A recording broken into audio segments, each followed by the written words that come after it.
Hello guys, আসসালামু আলাইকুম। আজকে আমি খুবই অসাধারণ একটা রেসিপি নিয়ে এলাম আপনাদের মাঝে। সম্পূর্ণ ভিডিওটা না টেনে দেখতে থাকুন। প্রথমে আলু আর বেগুন আমি সাইজ মতো কেটে নিলাম।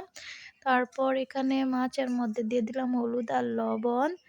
কড়াইতে দিয়ে দিলাম সয়াবিন তেল গরম হওয়ার জন্য। এখন আমি মাছটা মাখিয়ে নিব হলুদ আর লবণ দিয়ে। তারপর দেখতেছেন খুবই সুন্দরভাবে মাখিয়ে নিলাম। তেলটা গরম হয়ে গেছে। তারপর আমি তেলের মধ্যে দিয়ে দিতেছি মাছগুলো। একে একে সব মাছ দেওয়া শেষ আমার। দেখতেছেন আরেকটা রয়েছে, এই যে দিয়ে দিলাম। সম্পূর্ণ মাছ দিয়ে দিলাম। এখন আমার এক পাশ হয়ে গেছে, দেখতেছেন। আমি এখন উল্টাইয়ে দিব।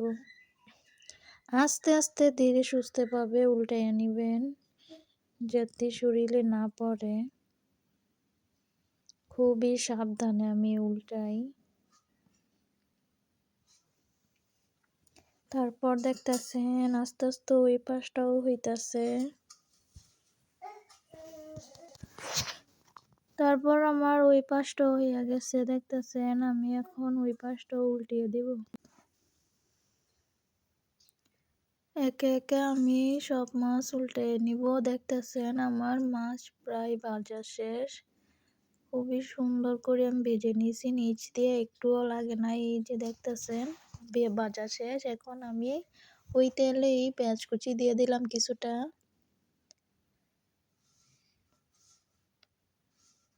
নেড়ে চেড়ে নিব কিছুক্ষণ, যতক্ষণ না ব্রাউন কালার হয়ে যায়। একটু কালারটা চেঞ্জ হইলেই হইব। তারপর আমি দিয়ে দিব এখন কেটে রাখা আলু আর বেগুন।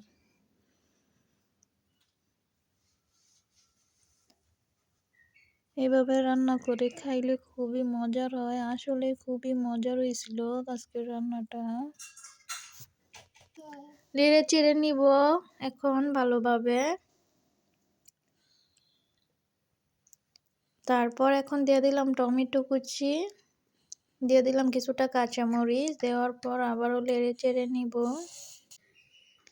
তারপর নেড়ে চেড়ে নিব কিছুক্ষণ।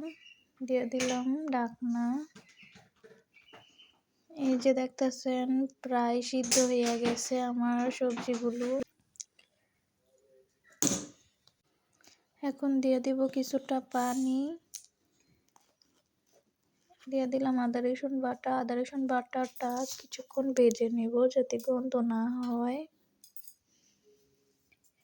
এখন দিয়ে দিলাম হলুদের গুঁড়া, আর একটু দিয়ে দিব মরিচের গুঁড়া, দিলাম ধনিয়ার গুঁড়া, হলুদের গুঁড়া, স্বাদ মতো লবণ দিয়ে ভালো করে নেড়ে চেড়ে নিব। মশলা আর সবজি একসাথে মিক্স করে নিব নেড়ে চেড়ে।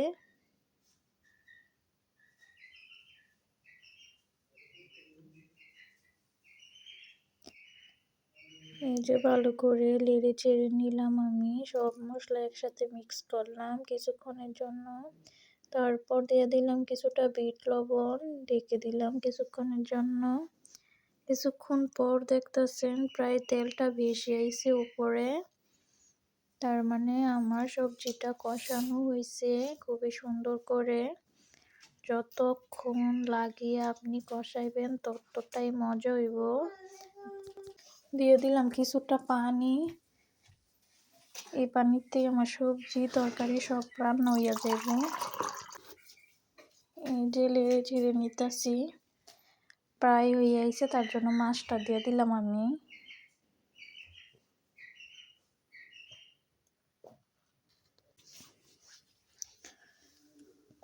এই যে ধনিয়া কুচি দিয়ে দিলাম।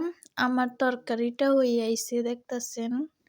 খুবই সুন্দর গ্রান বের হইতাছে। বেগুন তরকারি কার কার পছন্দ কমেন্টে জানাইয়েন। আমার তো অনেকই ভালো লাগে। আর এই তরকারিটা খুবই মজার হইছে। দেখতেই দেখা যাইতাছে খুবই আমি হইব, খাইতেও খুবই মজা হইছে।